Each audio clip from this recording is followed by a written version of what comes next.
Every day, you and I get bombarded with negative news. And just like our bodies becomes what we eat, our minds become the information that we consume. If you want to stay positive, it's so important that you also listen to stories that inspires you and uplifts you. In this podcast, we interview world-leading experts dedicated to solving the world's most pressing problems. And if you stick around, I promise you will not only be as informed as if you watch the news, you will feel uplifted, inspired, and have more positive energy in your life. Welcome to Great.com Talks with. Hi and welcome. Today, Great.com talks with Jimmy Pearson, who is the UK director of ProVeg.com. And if you haven't heard of them before, they are a food awareness organization who wants to help set international guidelines to make the way we eat more pro-veg. And if you haven't done so before, you definitely want to press subscribe on YouTube or in your podcast app, because today we are talking about the benefits of going vegan and a vegetarian diet. And if you do so, more people can hear this kind of conversation. Jimmy, hi. Thank you for taking the time. Hi, Emil. Great to be doing this. Pleasure to be here. Thank you very much. I'm hoping you're watching this on YouTube because I love Jimmy's smile. I saw it in his profile picture and now I see it on video. It's fantastic. So, Jimmy, how would you describe ProVeg to someone that is not familiar with what you guys do? Yeah, happy to. Well, ProVeg International is a global food awareness organization. Now, you might probably not have heard of that description before. I'm pretty sure we're the only one. But we describe ourselves as that because we focus on food. Many of the world's most urgent problems, I'm talking about climate change, destruction of our environment, public health, welfare of animals, farmed animals in particular, food security, these all share a common cause, which is our food choices. And a solution that mitigates all of these problems can be found in the transformation of our global food system. So that's what ProVeg does. We work to transform the global food system for the better, specifically by replacing conventional animal products with plant-based and cultured alternatives. And our mission is to reduce global consumption of animals by 50% by the year 2040. Wow. And by cultural alternatives, do you mean lab-grown meat, or what are you referring to there? Yeah, exactly. Yeah, Okay. There's lots of descriptions of that term at the moment, but I think cultured alternative seems to be the preferred term. But yeah, I'm talking about lab-grown meat. Yeah. Very much in its infancy, and it's not something that we're actively involved in, but it's something that we're going to support and probably prioritize in the coming decades. I'm really looking forward to when that becomes more of a reality. It seems like such a brilliant idea. Now, so what do you see is the biggest challenges then? Because you want to create a transformation in the world, in the way we eat. So is it people's mindsets that needs to get transformed, or is it political will, or is it economy, or where are you guys focusing? Yeah, it's a great question. Well, all of that really, and I would split it into broadly two main focus areas. But the first one would be individuals, really trying to increase individuals' motivation, and secondly, creating institutional change. And to be honest, that's what we focus on. And we think that's the most impactful. If you imagine changing the global food system like climbing a mountain, increasing individuals' motivation is really pushing that person up the mountain, the wind behind them, blowing them up there. Whereas the creating institutional change is trying to decrease the slope, reduce the gradient, and to really make that journey easier and flatter. So it's both of those things really. And to that end, we work with companies, governments, local governments, public institutions, medical professionals to really help that transition to a society that's less reliant on animal agriculture and more sustainable for humans and animals and the planet. Right. So you want to change institutions to make it easier for individuals, but then how are you going about doing that? Because I would assume you need the will of individuals to create that kind of change, or how do you change institutions? Yeah, it's a really good question. Well, we devise a range of interventions and programs that are pragmatic and strategic, and they're aimed at specific institutions, each one, usually on an international level. And we the message that we deploy with those institutions varies depending on what they're focused on, and so we try and speak their language. For instance, most of the individuals that are involved at ProVeg are passionately doing this for the animals, but if you're working with a local government, for instance, the language that we're talking might be about saving money rather than animals. So it's very, it depends program to program. And I'd love to share some of the programs that we have been working on to give you some examples of the kind of work that we have been doing. Yes, please go for it. Yeah, well, we've stepped up our political lobbying work in 2020, and talking about influencing the influencer. This is probably as high as it goes, really, and the highlight of which you might well be familiar with. It was commonly described as the veggie burger ban. I'm not sure if you're familiar with that. It made headlines in 2020. No. What is that? Well, the European Parliament were voting on a proposal to ban use of the names such as burger and sausage from being used on vegan and vegetarian products. So the meaty names were, it was a proposal to ban those. And if passed into law, it would have seen veggie burgers renamed as veggie discs and veggie sausages as veggie tubes. You know, it sounds ridiculous saying that. That's not a good name. No, so we were, well, they were proposed supposedly to avoid consumer confusion, under the premise that perhaps consumers were getting confused by what they were buying when they were buying veggie burgers. But to us, that's just clearly nonsense. And we were lobbying, we were speaking to MEPs, members of the European Parliament, we were writing letters, we launched a petition which got 270,000 signatures. And we were able, and together with lots of media coverage, so we were working with the media to raise the profile of this story, and we were in the New York Times and Forbes and Bloomberg and all the national newspapers in most of the countries in which we're active. And we were successful in overturning this ban. The vote went in our favour, and that saved the plant-based sector lots of money in terms of not having to relabel, not having to remarket, potential legal costs. So that was one aspect of our work, political lobbying, that we're hoping to step up in the future. We also work with companies and retailers and manufacturers and provide sort of plant-based consultancy as well. For instance, we work with Lidl, the supermarket in Germany, and we consult on their plant-based ranges. We provide advice about how they should be framed and how they should be developed. We've got helping on ingredients and processes as well. We've got staff who work on that. So we've got lots of examples of working with corporates.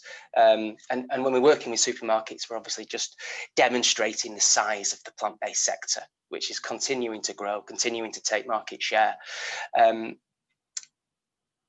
And it's profitable. Helpfully for us, it's profitable for retailers to be embracing plant-based.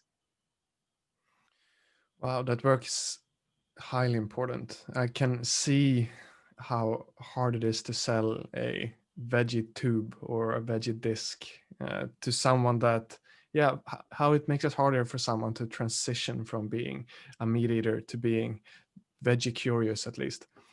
So you also mentioned that you guys are doing works in schools. So what kind of work are you doing there? Is it to educate children that there are more options, or what work do you do and what challenges do you find there? Yeah, thanks for asking. This is a project that's very close to my heart. It's it's different in country to country. In the UK, we focus on actually working with the menu decision makers to change the menus to be less focused on meat products and healthier, more sustainable, more focused on plant-based foods. It's so badly needed. It's estimated that UK schools serve over 650 million meals per academic year, most of which contain animal products. And school food in the UK, I'm sure it's the same around the world, is unhealthy and generally of very, very poor quality. We can all remember what we ate at school, can't we? In the UK, I had these things called turkey Twizzlers, highly processed, supposedly made of turkey. And if it wasn't that, it was rubbery sausages, it was Spam fritters. Spam is a canned meat. Whatever it was that people were eating, it's not helped childhood obesity. It's contributed to children developing unhealthy eating patterns and a poor attitudes towards vegan and vegetarian food. And it's such an important meal as well, especially in more deprived areas where it's the main, if not only, meal that children are being served. So it's crucial that it's nutritious. It's crucial that it's substantial and they enjoy it. And too often that's not happening at the moment. So we work with local governments. In the UK, they're called local authorities, and we provide menu consultancy. We advise on the menu. We suggest that they have a meat-free day, but don't call it that. Call it something more positive, like a Planet Power Day or Planet Friendly. Nice. Theme the day. We work on language to make the veggie dishes more attractive. So often we see the meat-based dish described with wonderful descriptive words, and then it's just veg curry. And we work about changing the language so it's more attractive, repositioning it, making the veggie option on the top line rather than the second line, which you never see. Having it first in the canteen when you walk down to get your food. Smart. All kinds of behavioural. We're using research and behavioural insights to make these tiny tweaks that can actually have a major impact. And then we introduce more plant-based dishes. We do chef training. We have a range of services, all free of charge. As a non-profit, we're very fortunate to be supported financially by donations, and it means that we can provide these services to local government for free. Because it's so important, because local governments around the world, especially in the UK, operate on a very tight budget, and helpfully the suggestions that we have to the menu saves them money at the same time, which is often the main driver for a lot of these catering managers. Yeah, I can imagine what difference that makes, especially on scale and when students have more energy to get through the day. Just to give you an indication about how impactful that might be. If there are 350 or so local governments that have a lot of schools under their remit and deciding on school menus, and if we just ask one local authority to introduce a new meat-free day, that per academic year is 1 million meals. Wow. That are going from meat-based to healthier and plant-based and more sustainable. And in the last few months, we've got another 7 local authorities working with us, and we're just hoping for that to grow and grow and grow. There's a ceiling, there's a limit on how far we can go, because there's government regulations and guidance that say you can't have more than 2 meat-free days a week, which to us is really challenging. So on the side, running parallel, we're working to try and influence those guidelines so that schools and local authorities are able to put on as many meat-free days as they can or want. Yeah, when you add the numbers together, you get like huge impact. Do you also do work to not only make the meals Power Planet and meat-free, but also more nutritious, meaning, maybe less fried food, meaning maybe less sugar and more nutrient-dense food? Yeah, that's definitely part of the plan, and even some of the simple one ingredient swaps, like if it's a curry or a spaghetti bolognese, swapping the processed mince for red lentils and beans is providing more nutrients straight away. But that's part of a longer term plan, and we are operating within the boundaries of the time capacity and the resources that these catering companies have at the local authorities. And Jamie Oliver, you'll no doubt be aware, he had a very public campaign to improve school food in the mid-2000s, and we really support that. We applauded it tremendously, but what he was trying to do was probably too much too quickly. And he was focusing on locally sourced organic food, and it ended up being unsuccessful. So we're trying to get some easier wins in the short term by some quick replaces, but in the long term, absolutely. But that's something that's probably more achievable on an individual school level, where it's private schools or boarding schools where they've got a little bit more money and a bit more freedom to do these things. But yeah, totally. I read on your website that your goal is to reduce the global consumption of animals by 50% by the year 2040. What needs to happen, and what are the challenges that are in the way of accomplishing that goal? Gosh, there's probably so much that we could go through here. I suppose, in short, in summary, I think we need to reach a tipping point where alternatives to animal products are just as affordable, just as accessible, and just as delicious as animal products. And when we get to that point, I think that the tide could well turn and we'll see a mass shift, because the arguments and the nutrition and the sustainability and the animal welfare all is in the plant-based, cell-based side. But people make decisions and companies make on food decisions based on taste, affordability, and accessibility. And if plant-based alternatives and cell-based can match or meet or better on those three fronts, then I think we'll see a wholesale shift. And that's why we're working with manufacturers and retailers and development to really try and improve plant-based offerings so that it's at that level. I think public awareness of all the reasons why we need to shift to a more plant-based society is growing. It's different in different countries, obviously, and there's much work to be done in outside of Europe and outside of the countries in which ProVeg operates. So we've just opened a country branch in China, and you look at the numbers of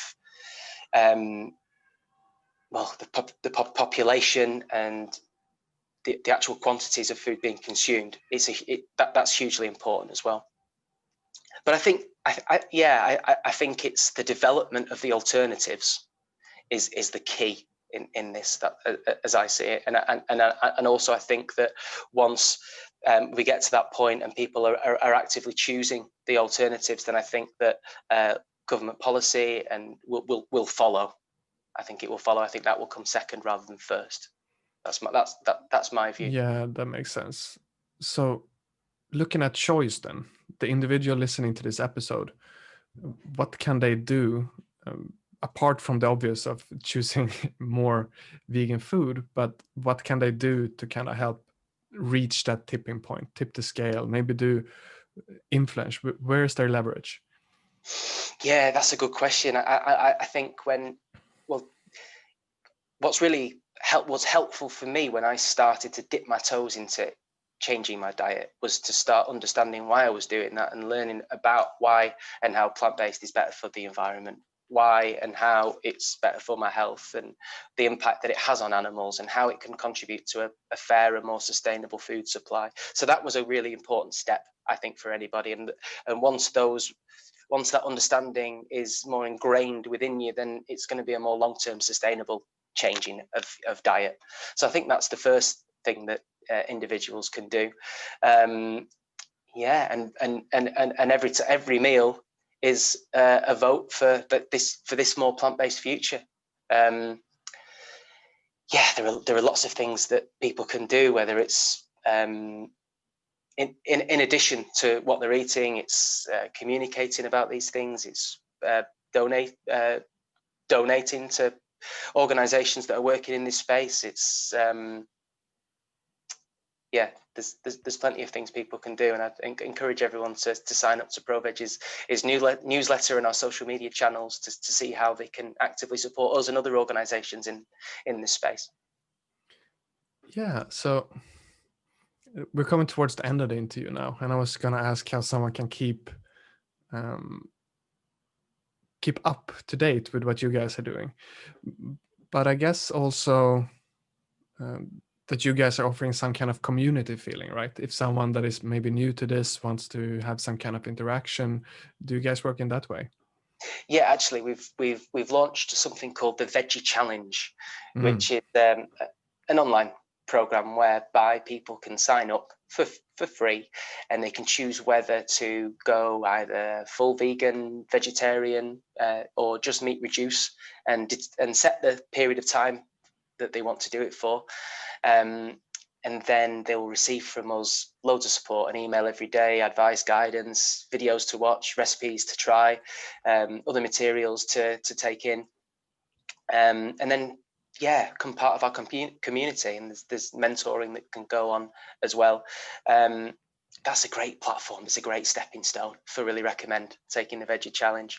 And separately, in January, there's of course Veganuary, which is not part of. It's not a program that we run, but they're a group of people that we support massively. So that's another option for people. And again, like I mentioned, we've got a newsletter, different types of newsletters depending on what kind of content you're interested in, and we've got offices in 8 different countries across 4 continents. So wherever you're based, you can sign up to the newsletter in your region.